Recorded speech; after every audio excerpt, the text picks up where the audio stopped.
This program is presented by University of California Television. Like what you learn?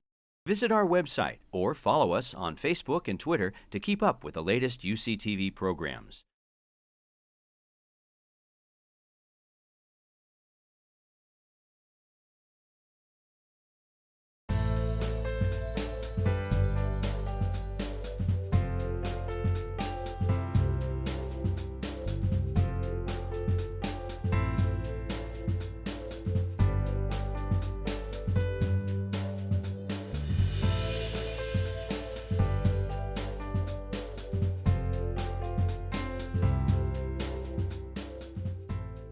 Inventions and the innovations they spur are the very heart of Qualcomm. It's the spirit of invention and how these inventions help people that inspires our employees, leads to innovative technologies, and continues to empower the worldwide mobile revolution. The technologies invented here are truly extraordinary, making it possible to connect 4 billion people with each other and with information instantaneously.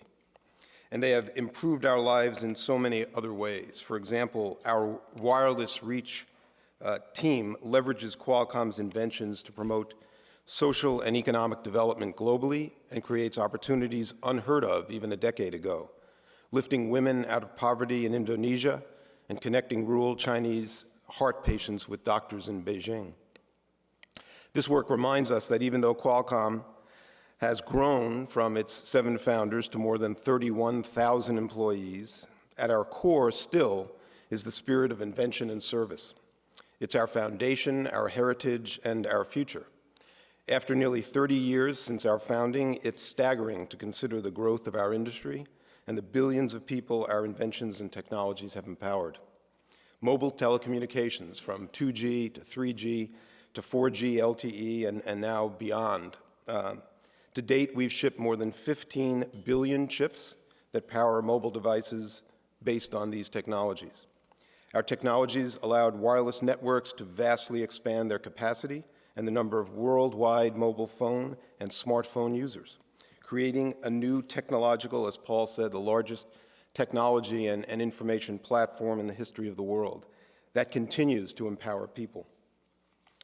It continues to empower organizations and businesses all around the world. Qualcomm technologies are empowering industries and creating new opportunities amid a flourishing age of mobile capitalism. But they also make possible new educational tools, new medical applications, more efficient social services, sustainability tools, cultural channels, and parenting aids. Our inventions have resulted in the ability of smartphones, tablets, and other mobile devices to operate in all global networks and become an indispensable part of everyday life for billions of people. And these inventions have resulted in tens of thousands of patents. Those of you who had an opportunity to look at our patent wall, you can see a small representation of those. And those patents allow us to share, collaborate, and transfer best practices and technology so that our partners can manufacture devices and build networks all over the world. Today's panelists will share their thoughts on not only the key issues we are all dealing with, but how and where they see innovation empowering people today, and what's ahead. Moderating the discussion is Steve Clemens, Washington editor-at-large for The Atlantic magazine. Steve writes frequently about politics and has his finger on the pulse of some of the biggest policy issues that impact our industry. Last week, Steve moderated an important discussion that Qualcomm sponsored with the National Journal on immigration reform, an issue we care deeply about here at Qualcomm, both as a member of the diverse and international San Diego community and also as a technology company that must compete for the best talent in the world. Steve is also editor-in-chief of Atlantic Live and National Journal Live and publisher of the political blog, The Washington Note.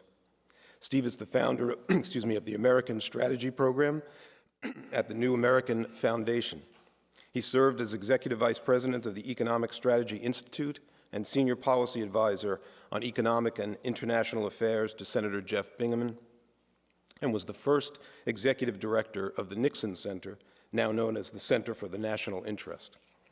He writes frequently on matters of foreign policy, defense, and international economic policy, and his work has appeared in many of the major leading op-ed pages journals and magazines around the world. Steve also has professional roots here in Southern California. Prior to moving to Washington, he served for 7 years as executive director of the Japan-American Society of Southern California and co-founded the Japan Policy Research Institute with Chalmers Johnson, an organization dedicated to research and learning about Japan and the entire Pacific Rim. With that, please join me in welcoming Steve back to Qualcomm. Thank you very much. Somehow you managed to find the longest resume I've ever had. I didn't quite know, but it's great to be back in San Diego. And I was hoping you were going to forget the part about the Japan-American Society, because I was going to use that as an opener here to say that I've been down to San Diego many, many times. It's so great to see old friends from those days in the mid-'80s. And at that time, Qualcomm was a corporate member of the Japan-American Society. I think our dues were $500 a year. And the word going around the time was that Irwin Jacobs, nice guy, brilliant, but this whole thing wasn't going to work out. And it was a fascinating time. At that time in U.S.-Japan relations, Japan was very big at that time. We had the maquiladora issues going on. You had a lot of investment. But many of the issues that we're going to be discussing today about how do you create a dynamic ecosystem that promotes innovation were as vital then as they are today, and perhaps are even more vital today. But we've got many more benchmarks to look at how to do that. But before I get into the substance and introducing you our great panel, I want to thank Mary Walshock. I hope all of you know that the reason you're here at 9 a.m. on a Saturday morning is we're all basically extras in a Mary Walshock movie production. And we needed folks in the auditorium, so their heads and stuff are nodding and whatnot. And you all received cards, hopefully, when you got your name tags. Did you get cards? Now, these cards are for you to write, letters of, I'm in the magazine business, so, letters to the editor, complaints, and questions. And if we take your questions and you bring them up, they'll be picked up. You're welcome to stand up and lip sync and act while I read your question, because what we really care about is none of you. We care about the 10,000 people that are going to watch online. So I just want to make sure that that was out of the way. Well, thank you. Let me say a few words about our fantastic panel this morning. We're going to get into a discussion. We're going to involve all of you in that discussion after a bit. But to my far right, we have Gregory Lucier. You guys really in this area hardly need an introduction, but again, it's not for the audience here. It's for the people online who are watching who don't have the foggiest idea who Gregory Lucier is. But he's a genius. Formerly chairman and CEO of Life Technologies, a global life sciences company acquired by Thermo Fisher Scientific for $15.5 billion in 2014. He was less wealthy when I first met him and interviewed him, so I'm interested in how his attitude about life has changed. But he's been... He skis, he rides motorcycles, he's a fun guy, he's brilliant. But he built an enormous firm here in the San Diego region and has been one of the real leaders in the nation in biosciences in general. He's now chairman of the board of the Sanford-Burnham Medical Research Institute here locally. And he is, when we met before, we talked a lot about not only what it took to sort of create this realm of innovation in the biosciences area. He brought with him a chip that I carried around. I don't know how much that chip was worth, but it was the genetic sequencing, I thought of me, but 15.6 billion, yeah. And Gregory had been, I had seen something. I hang out a lot with spies, and in the spy crowd, but of course, when you hang out with American spies, you also hear from the Chinese spies, the Russian spies, eventually. And Greg is very high on their list of them wanting to make friends with him and to get acquainted with that chip that I was carrying around. It was a very heady thing. Then we have, in part, our host today, Paul Jacobs, is executive chairman of Qualcomm. He was CEO here from 2005 to March 2014. I've seen like 19 lines disappear from his face. In this new role. He sort of seems to be, I asked him what he does for fun. He also skis. And then he said very authoritatively, I own the Kings. So that's fun. It's great to be with Paul Jacobs, who's one of the great innovators. And he's someone here, a discussion I had with Paul a while back, which was hilarious, had to do through his career when he was off in sales. and meeting folks in China and India and Korea and everywhere he may be, where the 8 or 9 different cell phones he had to simultaneously carry. And that was because he always had to pull out the cell phone of the client he was dealing with. And occasionally he would get calls on the wrong one. We'll get into that a little bit later, but you remember that story. That was a good story. And then we have Scott Peters, who of course you know is your congressman here in the 52nd Congressional District. It's a real pleasure for me to meet Scott. As I live in Washington, I assume he's occasionally in Washington, but it's nice to meet in San Diego, where he's out with constituents, meeting people. He is a real leader, and when you go onto his website, you see right away how much this set of issues matters. I usually go in because if I'm interviewing a member of Congress, which I have the privilege of doing, I go do my own quick research, as we all do with, Google and their websites to see what you're promoting, and very frequently you'll see a member of Congress wanting to talk about something in which they've invested no time or effort. And I'm pleased to say that Scott Peters, when you first start out, the headline on your piece today is how you voted against a piece of legislation this past week that would have decreased science funding, and that was something that you put up right in the front. He is a member of the House Committee on Armed Services and on Science, Space, and Technology. You all know him from his leadership here in San Diego. He was listed by National Journal, my other publication in 2013, as the 4th most independent Democrat in Congress. I'm going to go check that out, find out why you weren't first. Maybe I can help.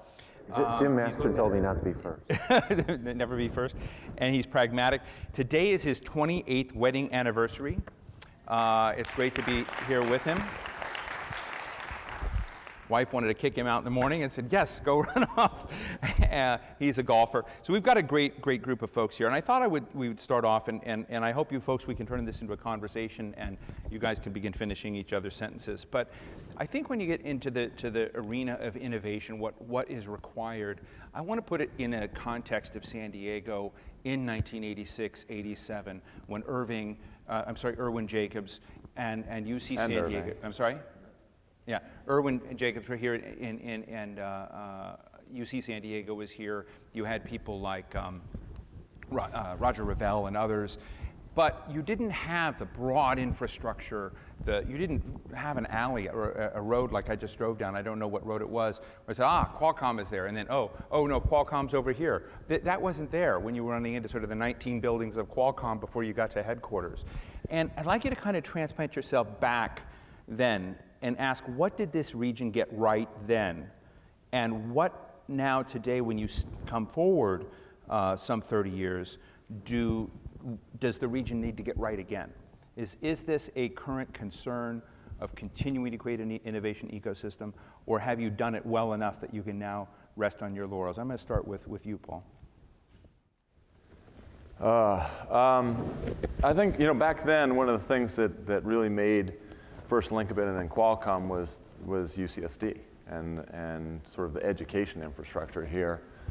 And it was, one of those things where maybe it was unintended consequences of the consulting policies, but Irwin started Linkabit because he was one of the world's experts on digital communications theory, and he used to get so much inbound requests for consulting time that he finally decided to leave being a professor and do that full time. And then had great students, so that built the foundation of a great company.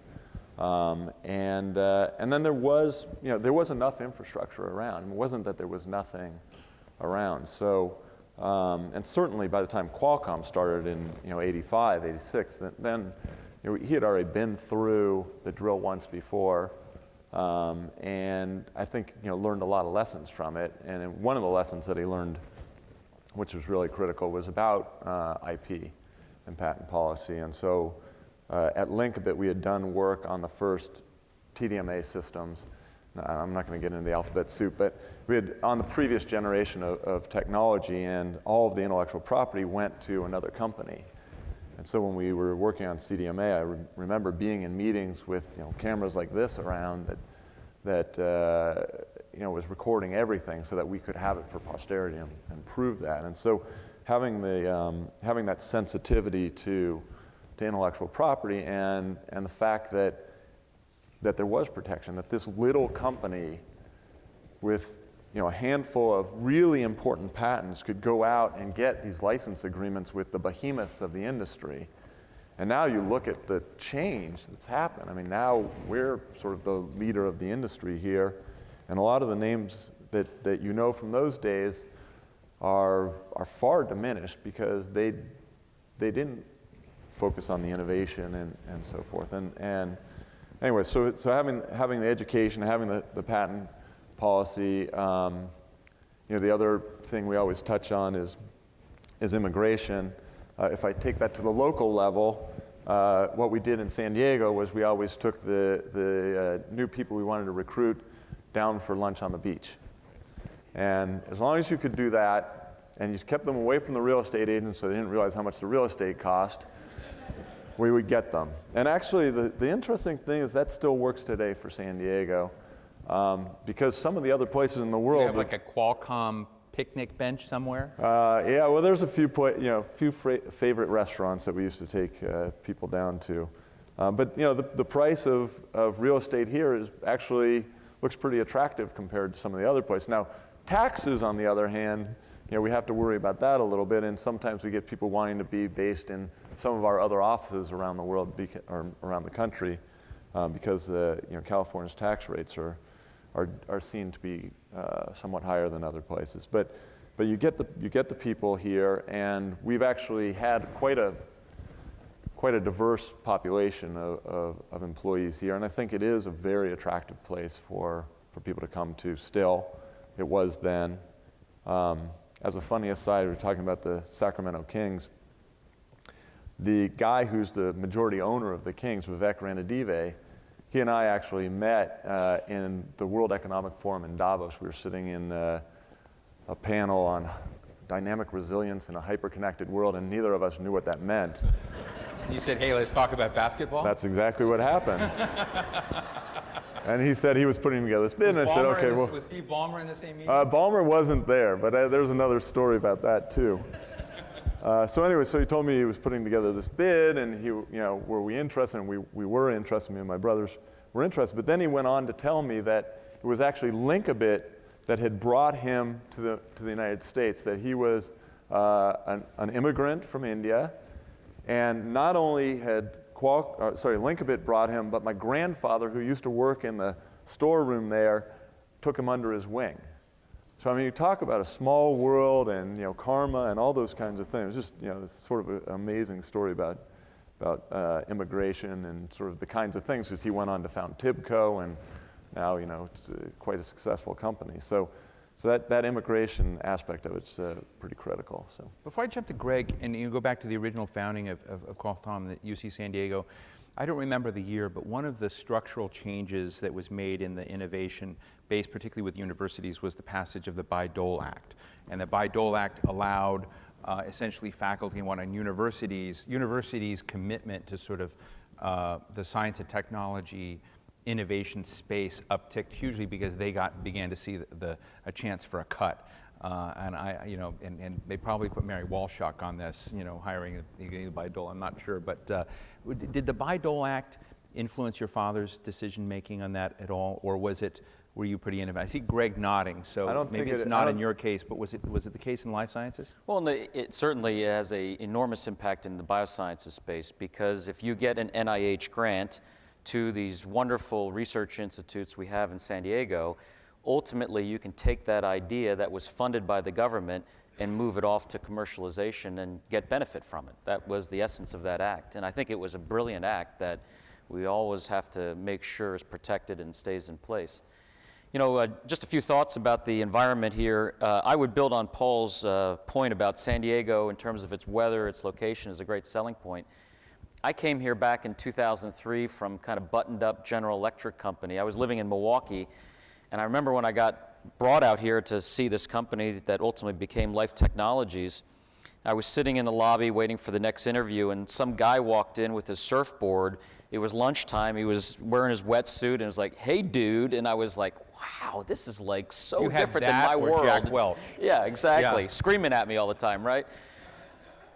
And it was just an essence of this sunshine, hopefulness, entrepreneurial aspect of the community that I think was a real draw for me, and it's been a draw for so many others. What San Diego has that's pretty unique relative to other places in the United States or the world, that I think has allowed it to be very successful in biosciences is the combination of three things.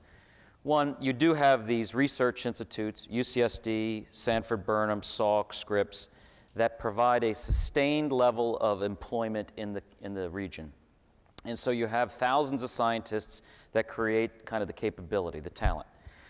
The second is that you do have, because of the really marvelous ideas emanating out of there, it attracts capital. And so I wouldn't say it's been hard or easy. It's been relatively straightforward in San Diego to get funding for your new biosciences startup. If you have a good idea, you will probably get funded in San Diego. And then By Greg, even. Yeah, right. You know, and the last is just this point about the ecosystem of the weather, is that, you know, the original one, Hybritech, spawned so many success stories personally. All those people stayed, and it just kind of was a self-generating cycle of success. You know, I'm the latest example of that. I'm not moving. I'm going to be here. I'm going to be part of the community, and it gets bigger and bigger and bigger. So I think we have a flywheel effect, at least in biosciences, locally in San Diego right now. Scott, you're out legislating around this. One of the interesting points of tension, and this is not about you, I think you're probably an exception, but when I spend time with real innovators, or I go to Silicon Valley, or I up even now in Portland or Seattle, where you begin to see real investments in these communities, you meet people who are so cocky, and they feel like we're changing the world, we're sculpting the future, we're changing what mankind will look like, we're changing, we're creating carpets that if you walk across the rug, Intel is creating something where they'll be able to detect, well, someone's likely to have a stroke. There's all this stuff coming, you know. And this is why Paul's not going to have a stroke. He's feeling good right now. Executive chairman's a good title, right? I was just talking about Intel and Qualcomm. But as a DC guy, I'm a DC guy, and you've got to go to DC occasionally. There's sometimes a resentment about regulators and a sense that DC is very antiquated, anachronistic, caught up in debates of the past, and doesn't recognize that, in fact, read this on my website. This is actually, I'm just asking, you know, how you feel about it. I didn't read that on your website, but I did want to ask you if that's sort of how you feel about that tension, and whether you feel like it's real. You work with 434 other people every week, and well, that's what I always say. As people ask me what's the biggest surprise about being in Washington D.C., and it's not the weather or the plane flights or the time zones. That is a little bit of a surprise, but it's the culture. And what I think being here for 25 years, I started to take for granted was that everywhere people would just sit around a table and talk about good ideas and think about how to solve tomorrow's problems. But that is a pretty unique thing, and it's very San Diegan for us to do that for some of the reasons that Greg and Paul talked about. You know, what I find is that here, if you have a good idea, people like Paul and Greg are listening for them. And they don't care so much if you're a general or you know what member you work for or what your rank is or what your title is, which is a very DC thing. I think a lot of listening gets stopped because of the hierarchical nature of the place. And so there's a culture problem, but there's also kind of a problem of people's perception is they don't get what's going on here. And you know, it's to be fair, it's hard to keep up with what's going on here. But the real opportunity in the economy is not the legacy industries that are so defended in Washington, D.C. It's the stuff that's going on out here that we need to be open to. So one of the things I talk about, you know, we're talking about wireless health or telehealth or whatever, the mobile health, whatever word you got for it. But there's tremendous opportunities for both better care, better access to care, better care, and for cost savings. But DC just doesn't get the idea that if you invest $1 today, you might save $10 down the line. In my office, I have a slide rule. And I'm probably one of the youngest people here who still had to use a slide rule. But when I was in 11th grade chemistry, some kid came in with a $400 Texas Instruments calculator. And my father's a minister. We didn't have money for a calculator. We hated that kid, right?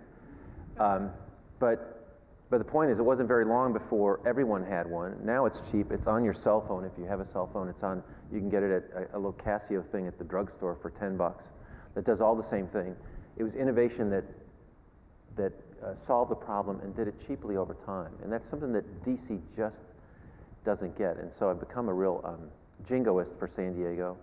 I've become really mistrustful of the notion that if I don't understand something, I have to regulate it, which does seem to be kind of too much of a response. You know, I got to slow it down until I understand it, rather than sort of figuring out what can go on. So what you said is very true. It's a great frustration for me, but it's also something I'm very conscious trying to be an ambassador for innovation and science in San Diego is making sure that I'm aware of that when I'm in DC.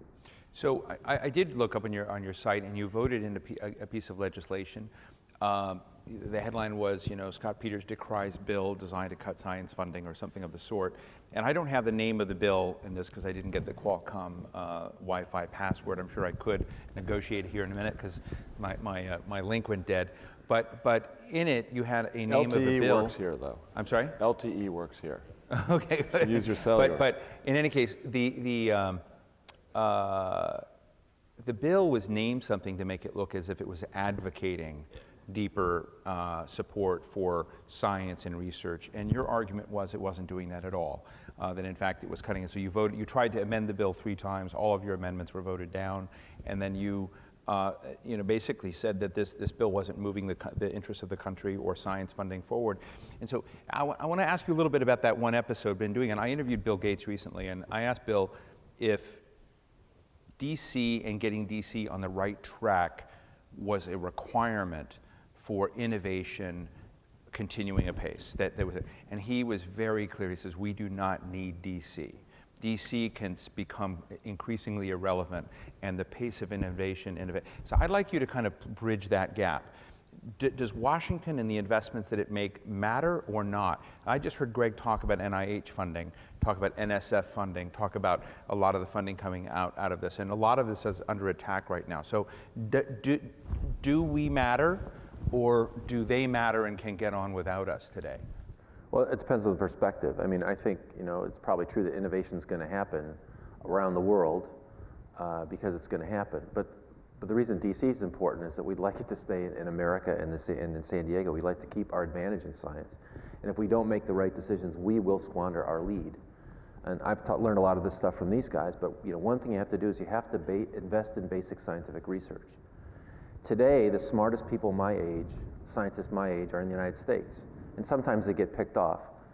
But the problem is, and this is something I learned at the Salk Institute, is that, you know, it takes till you're 40 years old to get the lab where you can compete for the grant.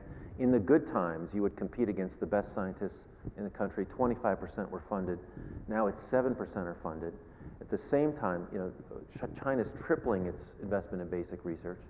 So these kids who are coming here are saying, well, I'm not going to get my science done in the United States. I'm going to go someplace else or back to where I came from. So you overlay that with the immigration laws that don't let people who are educated here stay and start their companies, make their investments.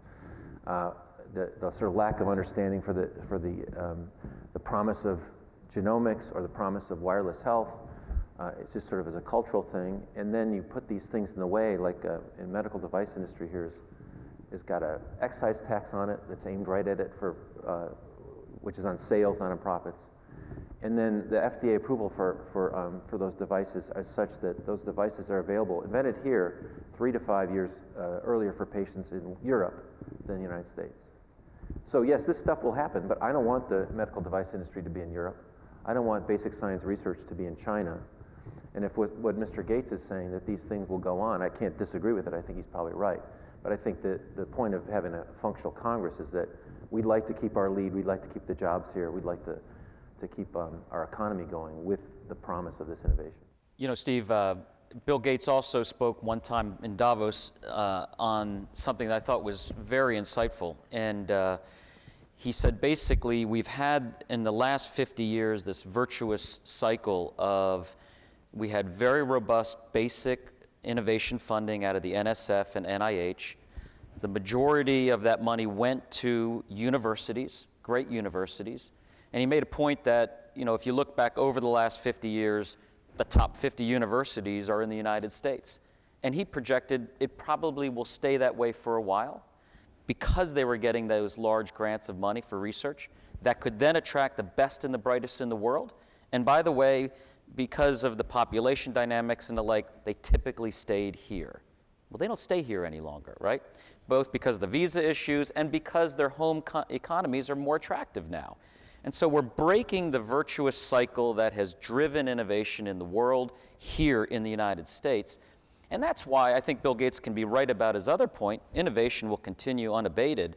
But to Scott's point, why break the thing that has built this country and a very good standard of living for everybody?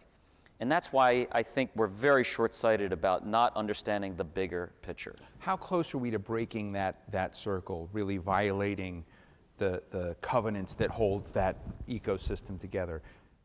Well, Paul could talk to the visa piece. Yeah, I mean, it's not going to break like, a big explosion. It's going to happen over time, and all of a sudden you're going to realize, like what happened with manufacturing. Why are 95% of our revenues outside of the United States? Because all of the manufacturers are gone. They all went to China. And we're not doing much to bring them back. And you think about the geopolitical leverage of that. We're living through the implications of that. While you were asking that, I was thinking about something that one of Bill Gates' friends said, and it was Warren Buffett. And he said he likes to invest in companies that even an idiot can run because someday one will. And he went on to say he also likes to invest in the United States for the same reason. But the point that I'm making is that the United States has so many benefits that a lot of stupid stuff can happen and it will still carry on, but it's a question of the pace. And are we creating a great environment for innovation to happen? Are we sort of putting friction in it and putting sand in the gears? And it's right, that this issue of the world still comes here to be trained. Then they go back because we don't let them stay and build companies. And the whole thing about the highly skilled education, immigration visas, H-1B, and this is just a crazy thing that we're doing. Well, let's talk about that for a minute. Before 9/11 in 2001, when you looked across programs across the United States, you looked at engineering programs. They were very robust and they were filled. You'd have some Americans and you had people from around the world, and there were issues, and you saw very clearly when you went back to those H-1B debates then that there was a pressure to bring in more from the world, but it just all made sense. When 9/11 happened, and after you began to look at the impact on people we let in this country and not, Bob Gates, who was then president of Texas A&M University, and I were asked to write a couple of articles together for the New York Times. And I had been worried that the visa rejection rates were skyrocketing. I'd been at a dinner with the president's science advisor, then President Bush's science advisor, John Marburger, the late John Marburger, and he said, we have a real national crisis brewing because we're cutting off the talent to get into the United States. And you will begin to see companies begin to chase that talent outside the United States. And I happened to see Christine Lagarde the next night, who was the France's science and technology advisor, and she was making some of the same points, saying we're going to benefit in France from your rejection of this talent around the world. The next night happened to see Craig Barrett, who was then the CEO of Intel, and said if we don't solve this problem in 6 months, we will chase the talent to where it goes. And they began moving R&D facilities and whatnot from Intel into China, into Shanghai. And the next day I happened to see John Ashcroft, who was then Attorney General of the United States, at a forum, and I asked Attorney General Ashcroft, I hear this from John Marburger, I hear this from Craig Barrett, and he says, it is a real problem, it's a crisis. It will take us 9 to 10 years to develop the technology and capacity to be able to separate good people from bad people at the border. And that was a fascinating indictment of Washington in a way. And I'm interested, so people don't remember to what degree we became very hostile to even engineering students and whatnot coming into the country. Today, people act as if it's back to the general flow, but there may have been a generation lost. And I'm interested in just sort of taking stock. I lived that, so I remember it palpably in my mind, what was going on. I wrote about those issues at the time, but what's the rate now? I mean, we don't have someone from the university up here, but from UCSD, but are things back to normal? Are things robust? Or have the patterns of where talent flows in the world, did they adapt and you got sort of new rivers that went around the United States as opposed to through the United States? Paul? Yeah, I mean, it's not just the students, by the way. We have times when the CEO of a company that we're working with in China can't even get a visa to come to visit one of our developer conferences or come to a business meeting. I mean, and you go and talk to people and they say, look, if you don't want me here, then I'm not going to come. And why should I do business with you? And, you know, you've seen some things happen along those lines already. So, yeah, it's not better. It's terrible. Not only are we sending the people back, but our tax policy also incents us to invest offshore because we have this money that's offshore that says you can do anything with this money that you earned offshore except spend it in the United States on R&D and jobs and capital expenditures and these kinds of things. I mean, it's like this combination, this perfect storm of really stupid policy that. So let's just get the Paul Jacobs roster of stupid policies real quick. So it's the immigration for the visa for the Chinese businessman. No, I mean it's immigration policy in general. It's tax policy. Yeah, the tax policy. I mean the fact that we don't have territorial tax when everybody else does, it's just nuts. And people say, oh well, you're going to move all your stuff offshore. We have 2/3 of our employees are in the United States, even though 95% of our revenues are generated offshore. Now we have a particular situation where the licensing business generates what's called onshore revenue, even though the manufacturer is offshore. So we actually can pay our employees and pay back our stockholders. But there are a lot of companies that don't have a business like that, and so they're even borrowing to support their employee base and their capital expenditures in the United States. And there's some tax benefits to them to do that, so that maybe that's a mitigating factor. But in any case, the fact that you have this money that you can't spend here, we built a display manufacturing facility, brand new display technology that's powering these watches, and we built it in Taiwan because an advanced manufacturing facility is mostly about amortizing the cost of the factory, right? The cost of the glass and the chemicals that make up this display is fairly little. It's actually the machinery that makes it that's the expensive part. And if I have to pay extra for that machinery because I had to pay taxes off the top to bring the money back, then the piece of stuff that comes out the other side costs more, and it's just not competitive. So we had to build the factory outside the United States. The other thing that happened, going to the immigration issue, is that now all of the expertise is out of the United States. So you can't actually even build it here because there's not enough people who know how to run those kinds of factories in the United States anymore. So we've chased the talent, we've sent the money. You had President Obama at your dad's house the other night. So did you raise any of this with him? I was talking to him about patent policy primarily because it was a big, very hot issue. There was a bill coming up where people have raised this issue that somehow everybody who invents now is a troll in some way. It's like they've used this word you just troll. lurk around like a submarine. I'm just waiting to, I'm inventing things just so that I can ambush somebody walking by the bridge. That's not our business model.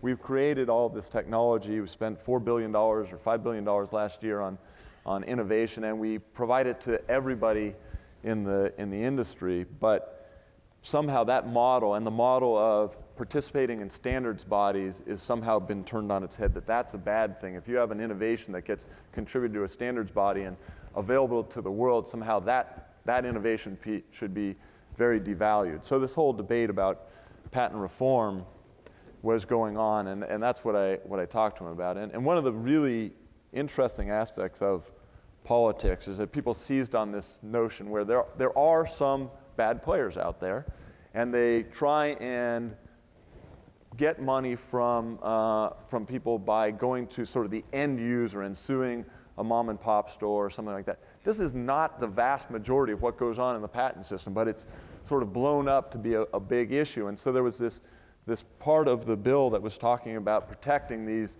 end users, but it was written in a way that was so broad that it actually would have encompassed some of our customers who were very sophisticated companies, but they aren't necessarily the end, or they could claim that they could be covered by this end user. So we just wanted to make sure that the patent bill wasn't rushed through so quickly that these kinds of fixes couldn't get made. And fortunately, that actually has occurred so far. Now, we're not out of the woods because there are a lot of companies now that claim to be in the high-tech industry that really are what I'd call system integrators.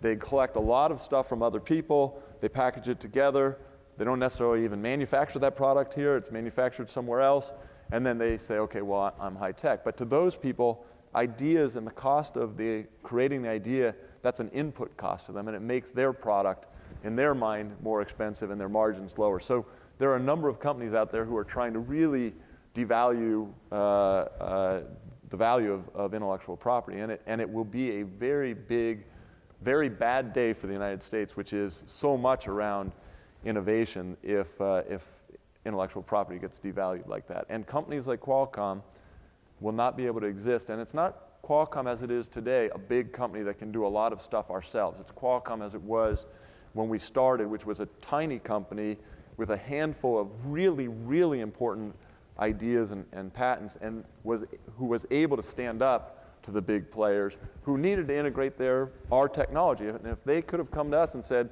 I'm going to be able to take that for free because you have to participate in the standards body, and now a standards essential patent is not valued, Qualcomm would have shriveled up and died. And we wouldn't have had the next generation, and all of these generations of technology that we've been able to create. Now, some of those big players would have liked to see Qualcomm shrivel up and die, as you mentioned earlier. So you can imagine the incentives in the industry. There are not. I think it was just more of a betting pool at that time. Yeah. Well, yeah. Bet paid off. Before I jump to Scott, Greg, I'd asked this question really bouncing off something you said about the, creating the healthy ecosystem, and I asked Paul, and he says, well, that's something we'll go over time. But what I just heard Paul lay out was a lot of frustration with the. Do I seem frustrated? Yeah, a lot of the decisions that this country made. When in the policy world and these issues, there are choices, and what I'm always an advocate of is accountability for choices that were made years ago. It's important to shine a spotlight on important policy choices that were made with manufacturing, or with regard to the repatriation debate, or what's going on with the immigration arena today, or what's going on with China and how to get a reasonable arrangement with China that both sees China grow, but not where they're ripping you off every chance they can. So I want to come back to you, since you started this channel of thought. Are you, when it comes to the immigration questions, the sort of flow of talent, do you see that flow of talent able to come back in a way? I mean, that was the story of America, right? The story of America was the brain drain problem for the rest of the world. We would bring in the best and brightest in the rest of the world. They would root here, and to the degree they went back, they would spread the DNA of the United States. So, I think that, Steve, the problem isn't the students coming to the United States, because they get the entry visas they need. The issue is they're not staying here any longer once they get the degree. And it's because, again, their home economies are very vibrant and a good place to be now, and because we haven't allotted enough space for them in our visa system to stay. Look, the second issue, just to put on the table, just to build on Paul's point, is the tax system in the United States. Again, the system we had still living with today was fine 25 years ago. We're now in a global economy. U.S. companies are making tons of money overseas, and they have no incentive to bring that money back to the United States to invest. I think the media has it completely wrong when they talk about these inversions. This is a good thing to do if you're a corporation, and it really is just a symptom that the Congress isn't getting this fixed and should get it fixed fast. The U.S. economy would probably tick up 2 or 3 points if we did it, and trust me, U.S. companies would bring the money back and they would invest here. It's so freaking simple. It's unbelievable. And you should ask him why it's not happening. It's simple. I'll tell you. Here's the thing, and this is a, and I'm not going to tell you anything startling, but the my first term, my one term in Congress has been all about these elections coming up from the beginning. And what happened is Dave Camp, who is the So you were elected, and so your biggest concern is what's coming up in 2014? No, I wanted. People here know that I like to actually get things done, but the the first things that we were sent to vote on were all set up to be not to be legislation, because the Republicans never talked to the Democrats about whether they'd agree to it, but to be the basis of a 30-second commercial. So posturing. Yeah, posturing. That's all what it's been. They call them message bills. And I thought, that we should be beyond that after the re-election of the president, but that's what it's been about. I don't know, So, 167 votes against Obamacare. Yeah, so one of the things that happened was Dave Camp, who's a Republican from Michigan, chairman of the Ways and Means Committee, great guy, used to come to the New Dems, our sort of pro-growth caucus, and talk to us about reforming the tax code along the lines of what Greg would say. Two parts of it are lower rates that are more competitive with the rest of the world. I mean, our rates are nominally very high with a bunch of loopholes and deductions that are sort of distributed almost randomly across the economy. But to make that more competitive and also to allow for the repatriation of foreign money and for a territorial tax system that's comparable to other countries, so that when you make money overseas, you can bring it back. And also that he was very honest about what it was, so that, obviously if you lower someone's rates but you take away their loopholes, the tax rate actually may go up. But he was very honest about what it would cost and what the changes would be. He worked on it for his whole career. This was to be his crowning achievement. And all the tax discussion, by the way, while we were in Congress was, well, don't talk about those extenders, don't talk about this incentive, it's all going to be taken care of in comprehensive tax reform. Well, the day after Dave Camp announced his plan, which was with a lot of input, the speaker said, no, this is dead. It's dead. And the next week, Dave Camp announced he wasn't running for re-election. So this is where, frankly, you all come in, is that I think that it would be tremendously helpful if people were paying attention to this kind of dynamic. And it's great to talk about what we need to do. We're in violent agreement. These are two of my professors, So I tell Paul Jacobs' repatriation story about the plan in Taiwan. I tell that once a week, Paul. But the point is, how are you going to get it to move? And we have to deal with the tremendous partisanship. Well, let me ask you about that, because I know, on the Democratic side, I've sat down with Congressman Delaney, John Delaney from Maryland, who was, I guess, the only former CEO in Congress, who's got a lot of great ideas on repatriation. And just last week, as was mentioned, there was a Qualcomm forum in DC. I had Haley Barbour. You guys know who Haley Barbour is? Yeah. Haley Barbour should have his own reality sitcom show. I mean, it would be interesting. He was former governor of Mississippi, but I mean, to kind of look at good old boy kind of pork barrel politics, I can think of no one better than Haley Barbour that captures that. And I had him on stage with Luis Gutierrez, the congressman from Illinois who's been pounding away on immigration. These two guys agreed. The bigger than that, which Qualcomm was not involved in, I had Grover Norquist. You guys know who Grover Norquist is? Considered the most feared or most hated or most powerful man in Washington, but I got Grover on stage with Rahm Emanuel, who many Republicans feel the same way about Rahm as the Dems feel about Grover. The two of them agreed entirely on immigration reform. And people said, how did you do that? And I said, because there are people in both. These are powerful people. These are not trivial personalities on the edges of power.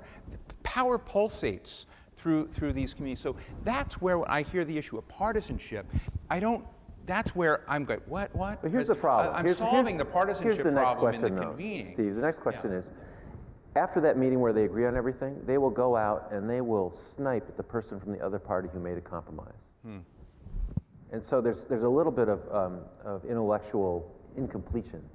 But Grover's group, Americans for Tax Reform, and Haley Barbour, they did this poll that's showing that conservative Republicans and even Tea Party identifying Republicans support immigration reform. So I want you to give us advice in a kind of counseling way that if so many grassroots Republicans and many may believe in immigration reform and members of Congress running in 2014 see that, what's the structural block in their leadership?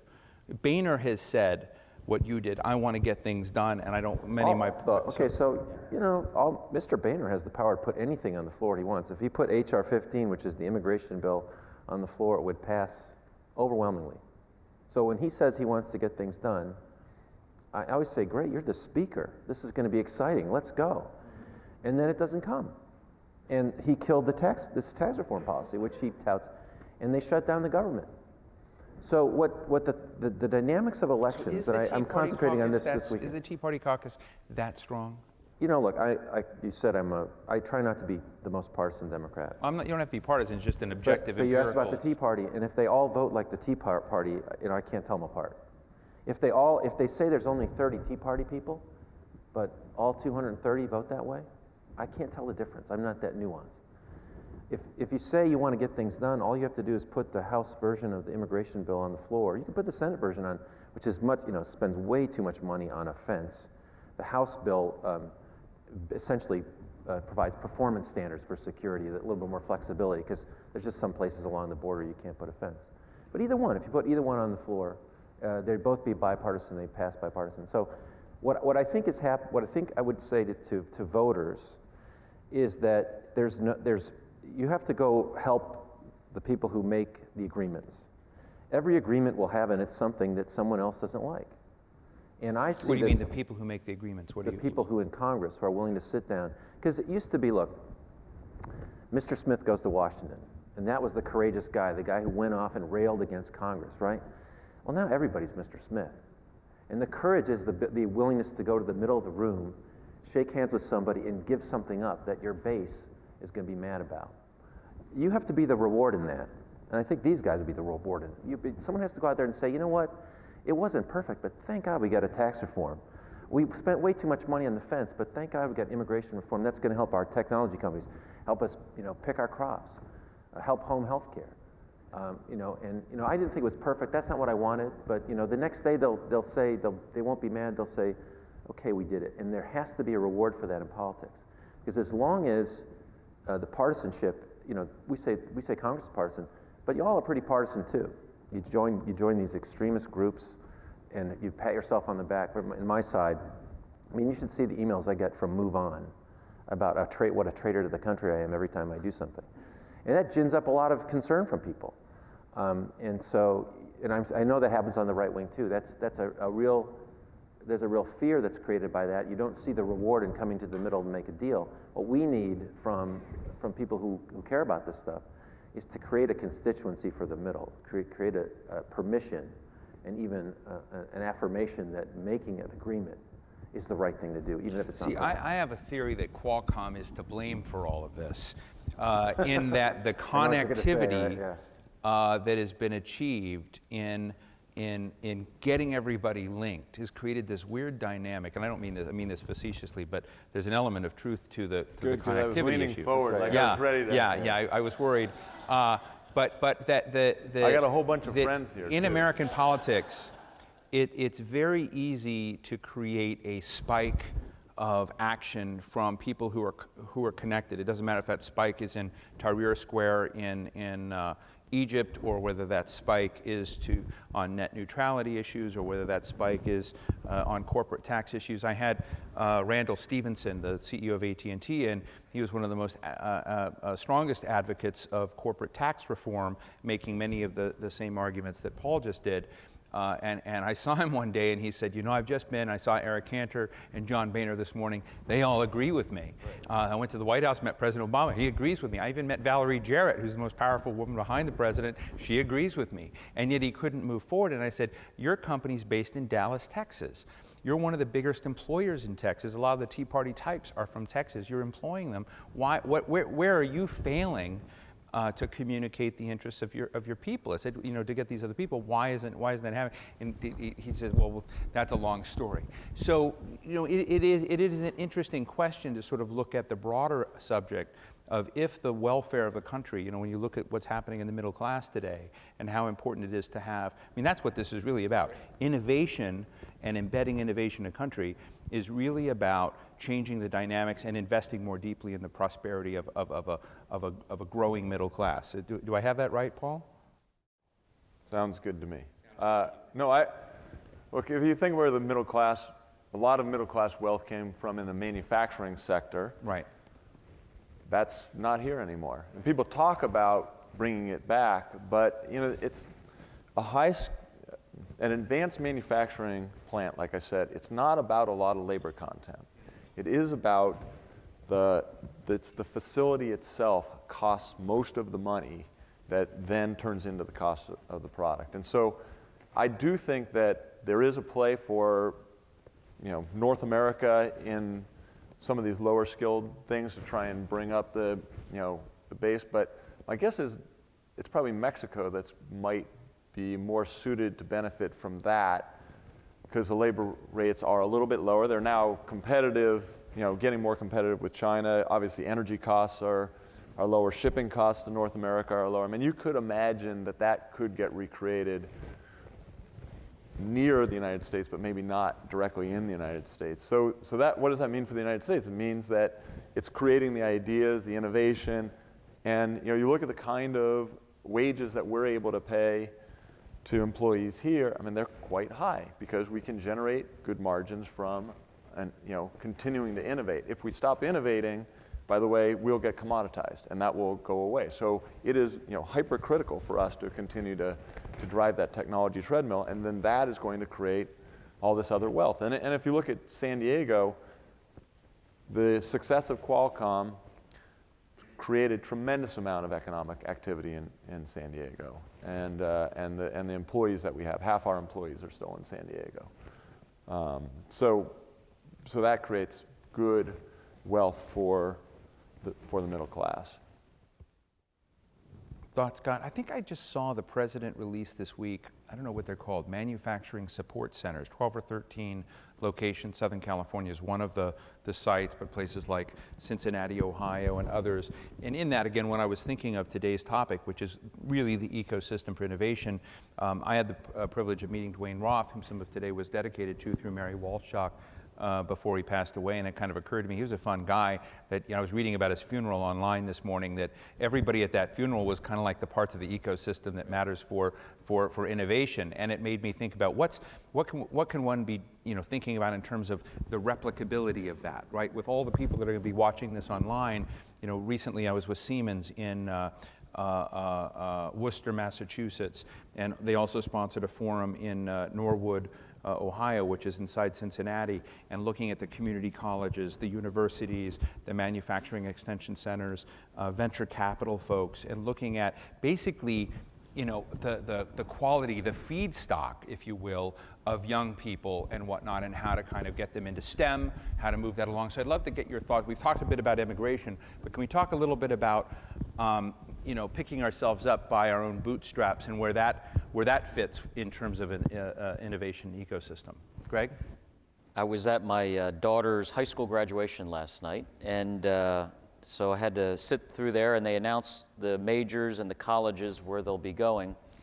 And this is our last child to go off to college, with 2 previous ones. And our 2 previous kids, just in full disclosure, are engineers and just finishing up college. And I was... Did you try and keep them away from that, or did you No, say I go? was like, driving them into that, like a drill sergeant. They hate me for it, but I was... They'll love you now. I know, they will love me now that they're through the other side of it. But I was surprised, though, still, how few people are going into the tougher majors at the university level. Most of the majors that were announced were business. And, again, nothing against a business major, but, if we're going to be an innovation-based economy, you ultimately have to know something, and you got to be good at math or biology or engineering. And I think a colleague of ours, Craig Mundy, the former chief technology officer at Microsoft, said it best. He said, if you go to a big public university and you're killing yourself doing, pick your engineering major, electrical engineering, and everyone else is doing business, and they're out on a Wednesday night having fun, and you're never out, that's a tough proposition. And so you just have this social dynamic where it's an easier path to go towards these other majors. It's tougher to get these technical degrees, and the social pressures at the university level are just very difficult that it's hard to stay with the major. So the other factoid is not only are people not choosing the STEM majors at the university level, but if you look at the dropout rate from those majors into business or pick your other major, it's profound. So, that's the dynamic going on today, and I don't have a solution to it, but I do know that if we're going to be innovation-based, you got to know something. We're actually working on something right now. I setting up an institute at UC Berkeley around this issue exactly of how to motivate kids to enter into STEM and stay in STEM. And the key thing that we're going to do is focus on design. And the fact that you now have these new technologies, 3D printing technology, and all sorts of things so that you can rapidly prototype and iterate hardware like you used to be able to do, or I mean you still do, but like people thought about software that I could iterate it and I could do experiments and change it and make it great over time. Well, you can do that with hardware now. And so the idea is that the kids, we're going to flip the classrooms, kids will watch the lectures online and they'll actually have experiential learning in the design studios. But the cool part of that is that they will build things in those studios that look like commercial products. And they will be able to, my dream is that they'll go back to the dorm with this cool thing and their buddies will all go, well, how'd you do that? That's magic. Well, I know how to do that and you don't because you didn't learn the hard things. And of course, you get all sorts of fun things. I mean, one of the guys I was talking to about this said he had a design class and they had white LEDs had just come out. And he said, okay, because he was already running a class like this. And he said, okay, well, the design project for this semester is take the white LED and build something with it. And then they had a contest about, the different ideas and so forth. Well, being a university, the winning idea was a shot glass that had the white LED in the bottom, and when you smacked it, it started to flash and stuff like that. And then he actually went to China and got these built, so they actually handed them out as prizes. So it was a little bit of a combination of the two. How old was this person? The person who was telling me about it, or the person who did the design? It was a college student. It was undergraduate. And is it possible, I mean, just in this, because in our innovations forum, which the Atlantic have been hosting, we've been bringing in people who are innovators in the 3D printing space, and you sort of see these young people come in, and we've seen the same experience. Or you've got what Siemens has done is giving a lot of this software away to sort of show what they've been doing. A lot of the Siemens software was designed to get the Mars rover on Mars, to kick this thing in. So they're giving these young people this opportunity to get in and play and kind of get into the mix of design and software capacity that can do all of this. How do you get scale in the kind of thing you're doing at Berkeley?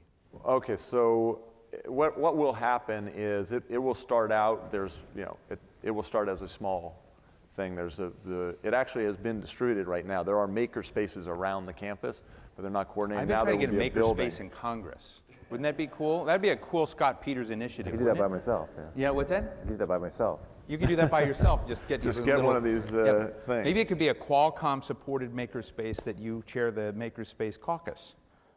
So anyway, so we're building a building now that will have a bunch of these spaces in it that will now, we've already thought, okay, how many students can we get through and how many classes? And then the goal is to actually try and change the whole engineering education to have a more experiential thing. Okay, then the question is, how do you scale that? So we've been talking about, do you do things like, obviously there's an online component to it, but then do you affiliate with other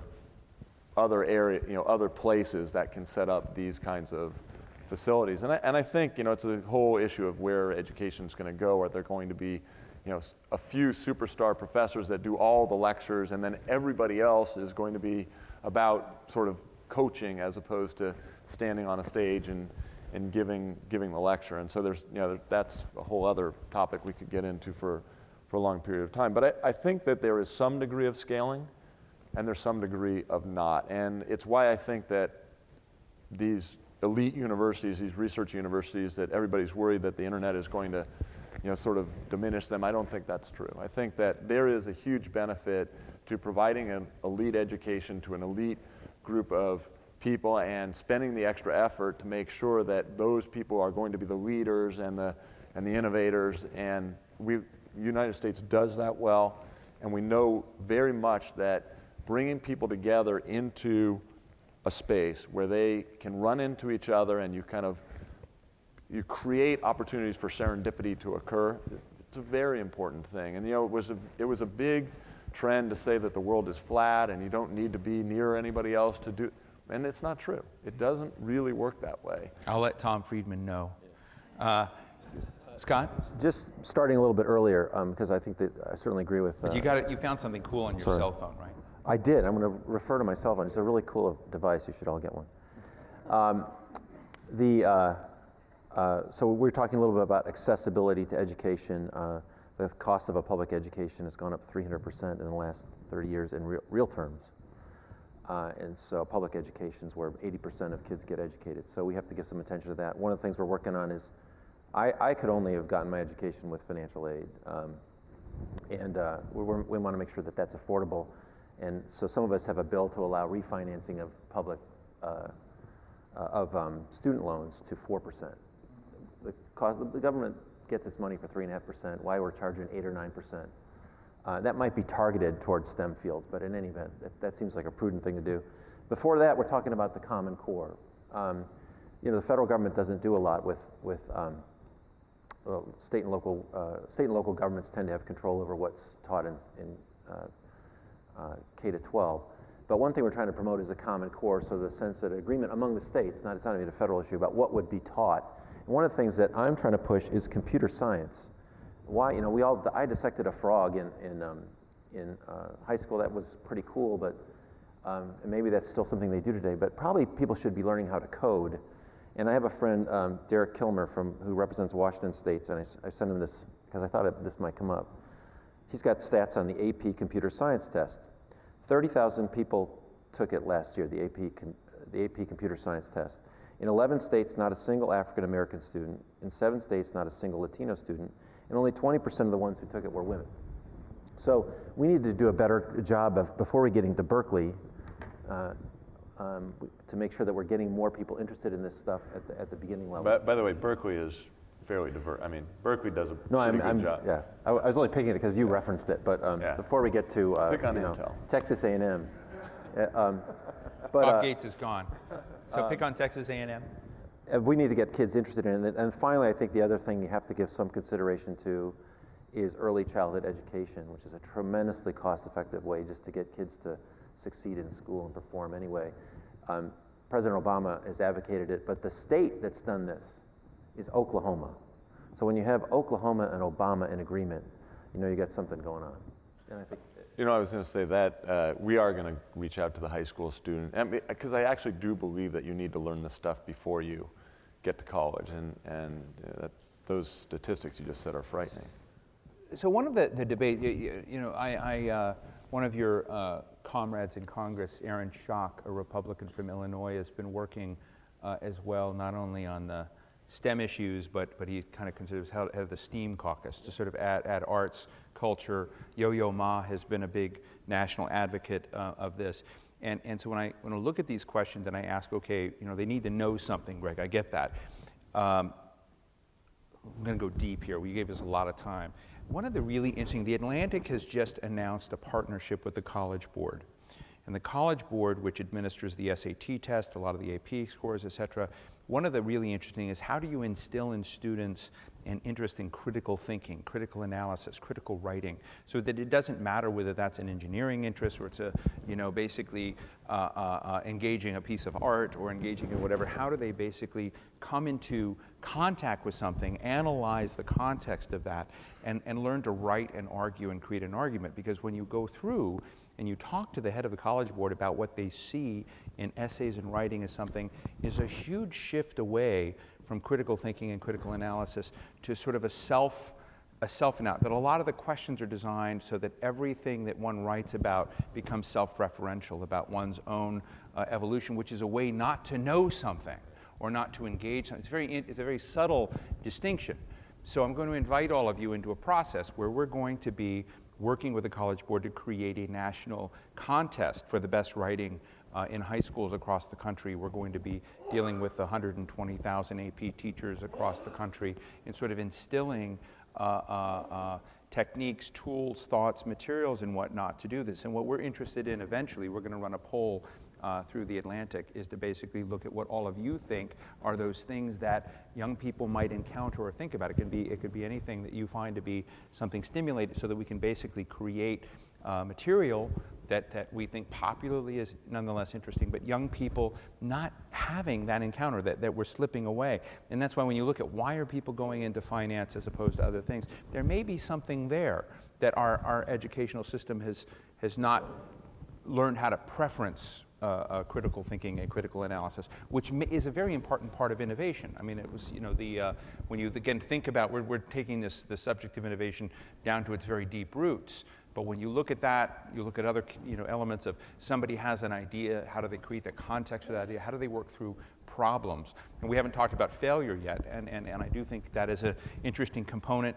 I did have Mark Andreessen, who many of you know is a big tech investor, and I had him at an Atlantic event last week, and he says, I don't have much patience for the failure discussion. I hate failure. I don't like investing in failures. I don't want to be near failure. But I mean, but part of it is when you're, I'm sorry? Didn't he start Netscape? Yeah, he did. I think he was one of, I mean, you guys know better, so good point. I'll show him this clip. But in any case, I'm interested in how you guys think about that when I hear Paul talking about what you're instilling in UC Berkeley. I think it's so important to give people the tools, the context to begin interacting with things and get them that desire. But I think this critical analysis, critical thinking, and engaging stuff has got to be part of it. But I mean, that's the key. You know, the design methodology is one of critical analysis of what are the needs, and also what solutions have been created, and how do I then improve that and iterate again and see how people react to it, and then iterate again, or see how that solves the problem and so forth. So that's a key component. But going to what you were saying about art, I mean, that's also a piece. We're actually going to have students from California College of the Arts come and work with the engineers that are in the engineering school at Berkeley and do projects together. And the reason why I feel it's so important is that if you look at the value of Apple, I mean, Apple's value comes from having created a product that other people had already built smartphones, myself included, and yet they built a beautiful one. And art was a key attribute of it. And that's what created the tipping point that mainstream people said, aha, I now need this. Instead of complaining about having more features in because they just made phone calls, said, oh, okay, give me the next thing, give me the next thing, give me. And it was art was a critical Has art and design become more important to Qualcomm? It is. I mean, I was telling the story that when I first started, the people that were working on the user interfaces, they were somehow not like the really, tough, macho, whatever, really great engineers somehow, because that was so soft, Now when we're building our chips, a lot of the graphics processors that go in there, it's not because of 3D games, it's because that user interface that you want to move really fast when you touch it, and it is having 3D effects in it and all sorts of stuff, that's actually what's stressing the processor a lot, that user interface. So it went from being this soft thing on the side to almost a critical component of what we're investing in. And in fact, the ideas behind this was about how it is that humans interact with the device and make this an easier thing. I really need to get one of those. But I would say too that this is a San Diego thing. And Paul may correct me, but I've always been struck that this very space we're sitting in is a music performance space. So Qualcomm took the expense to build something for music, and they saw that. I mean, literally, that sort of arts is central to the effort in a kind of a literal way. There's another guy named Jerry Edelman who just passed away, who was one of our Nobel Prize winners, who was the leader of the Neurosciences Institute. He had the same thing, had a big music performance space. And these guys, they're way smarter than I am, but they certainly understood the connection between the arts and that kind of creativity that supports or draws, and what they're trying to accomplish. And so I think it's a very San Diego thing. I think that Qualcomm had a large part in establishing it. Greg, let me ask you, you've now wrapped up one big company, and now you're running in the nonprofit space, advanced research. And this is less about you per se, but as I think the challenge of anybody that moderates a lot of these kinds of forums, particularly about technology and innovation, public policy choices, is I often worry that we're sometimes talking about anachronistic issues and don't know it, that we're talking about the way things were. Because when you look at where we're going, if you go and spend any time at companies like yours, or Qualcomm, or Cisco, or any Intel, or this box, you see a very different world racing towards us, that 5 years from now, we're all going to be in a really different kind of space and operating differently. And I'm interested in, how, one, from a San Diego region, an innovation region, what do you think the next big bets are that you would make if you had unlimited resources and another 200 years in your life? What would you think would be the next cool thing? And then also, what are the questions that we're not asking that we should be asking when it comes into this innovation space? Well, if I had 200 years to live, then I would bet on the big... there are people in Silicon Valley that are talking about the end of death. Well, actually, that's one of them, right? So I think a trend for the 21st century is moving science to engineering of this thing we call the human system. And so that's a trend that will play out over the next 100 years, and our grandchildren's grandchildren will have a completely different existence than we have. Perhaps they have a longer lifespan, but they will certainly have a lifespan that has a lot less disease in it. So, all of the ideas that play towards that are going to be money makers, assuming the technology is right and the timing is right. So that's one megatrend.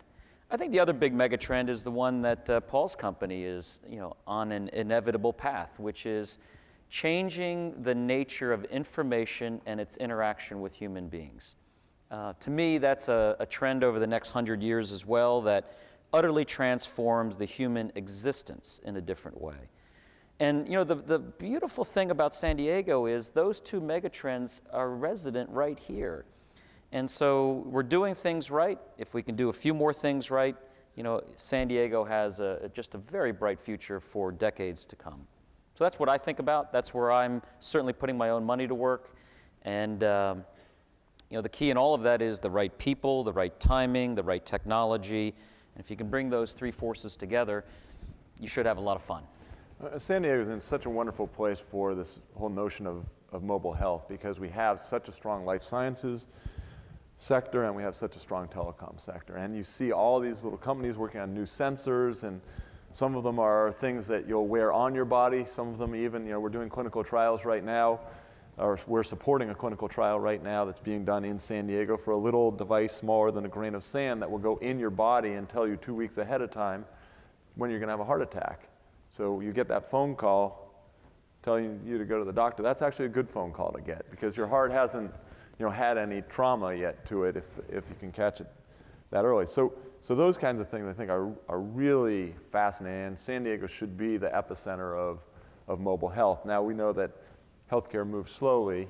It's another policy issue that's interesting, that many of these things in mobile health may not actually start in the United States, that it will happen in emerging markets where there's a lower regulatory burden and so forth, and then boomerang back into the United States unless we figure out better ways to manage this. And there has been some progress, so don't let me leave you with the thought that nothing's happened in that respect. But it is still quite difficult to get things through the whole regulatory process. But that, as Greg said, this whole notion of the knowing data about people, being able to personalize medicine, a lot of work that's going on here in San Diego around there. Greg was doing a lot of it. That is going to be a massive, massive trend, and it's going to reduce costs, it's going to increase productivity, it's going to not just increase lifespan, but it's going to increase health span. So the part of your life where it's really good is going to be longer and longer. And I think San Diego is going to be a big winner. If I was really going to live 200 years, there are some dark things that I do worry about, that I think that humanity, there are existential threats still. And I think bioterrorism to me is the fact that there's a company up in San Francisco, pretty young kid, has figured out how to print DNA, and so you can send him the sequence of DNA that you want, and he will send you a vial of it back. And it scares the heck out of me. And that kind of stuff, you just need to worry about those kinds of things, because we can kill ourselves.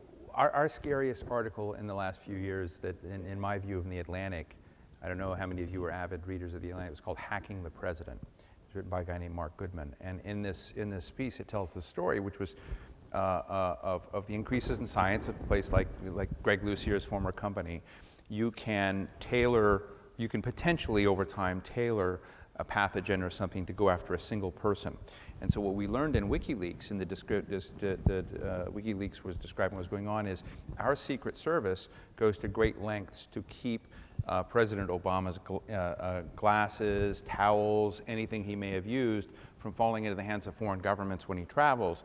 And at the same time, we acquire those things of foreign leaders when they come here, which is an incredible thing. It's in The Atlantic called Hacking the President. It's the scariest article you can imagine if you want to begin looking at this kind of bioterror question at that level. And it's a real leap ahead, but what Mark Goodman is saying is that's with us today. You could imagine a bad actor creating a vaccine and a virus, vaccinating their people, killing everybody else. And it scales. I mean, we know that disease scales. The way that this interconnected nature of society, things move fairly rapidly. So I was at the X Prize last, Visioneering thing where they come up with a new X Prize last year, and there was a request from Homeland Security to do an X Prize around how can you rapidly create a vaccine? You detect a pathogen and how do you get a vaccine quickly made? It didn't win. What won actually was an Alzheimer's X Prize, which also affects us. But it's a huge, huge issue. And so that Scott, one you're going I to fix worry a this lot stuff, about. right? We need a good story. Congress is going to protect this, right? I'm going to wash my hands. Sorry to be dark. No. It's When you good say on a 200 Saturday years, I morning kinda and a nice think, day. This has been fascinating. We have a lot of great questions. I'm going to invite all of you, as you hear your question, to feel free to stand up and lip sync and act, and then the cameras will catch you. But let's go through them as quickly as we can. There are quite a number here. So one question from the floor is, do you foresee federal data security and privacy legislation passing in the near future? And if it does, do you think it will hinder or enable innovation? Scott? I think there's a lot of concern around the NSA kind of stuff, if that's what the question is about, and that's been, it's being whittled down. I don't think that you'll see anything too dramatic. I think it'll be incremental. Okay. Any other thoughts? Federal law or just other laws around data security and privacy are going to have some impact. I mean, certainly there are a number of countries that have seized upon these disclosures from Snowden and are really pushing hard on cross-border data flows and these kinds of issues. And are you going to have to put all your servers in every country and keep the data there? And sort of this notion of the balkanization of the internet, and that will hurt. That will definitely hurt innovation. I'd say in the terms of the medical realm, there's some real innovation that's possible. The future of medicine will be comparing my genome and your genome and drawing inferences. The trouble is that without knowing anything about me, and there's been great studies on this, you could identify me to the person based on some chromosomal data. And so, as much as we want to do with current standards of privacy, just by looking at a person's genome, you can identify who they are. So probably has to be some great innovation around comparative genomics, and so how you handle that type of genomic security. But I think private industry will figure that one out. There's a big idea there, or several.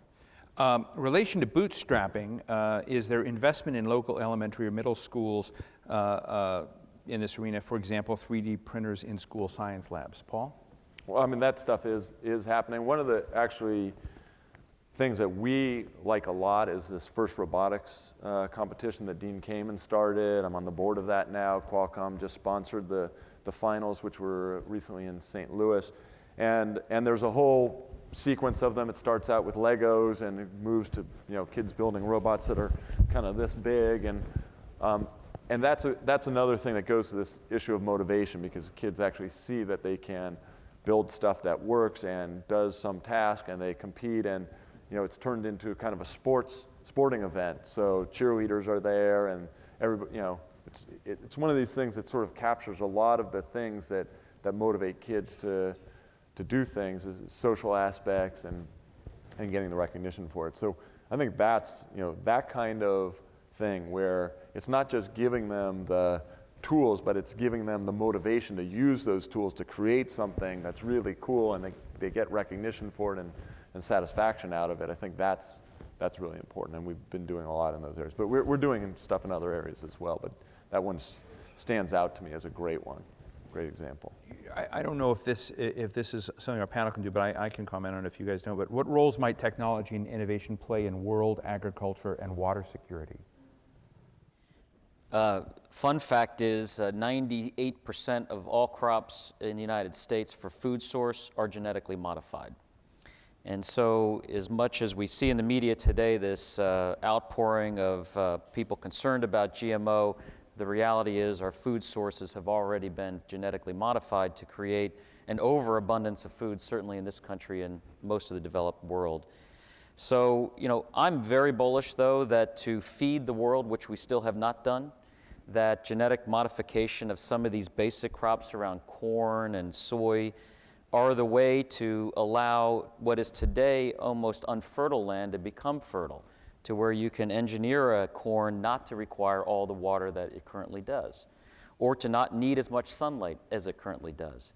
And so it would be, for me, just so refreshing to see a more educated conversation around GMO of its incredible humanitarian benefits for the rest of the world that's still not fully getting the food sources it needs.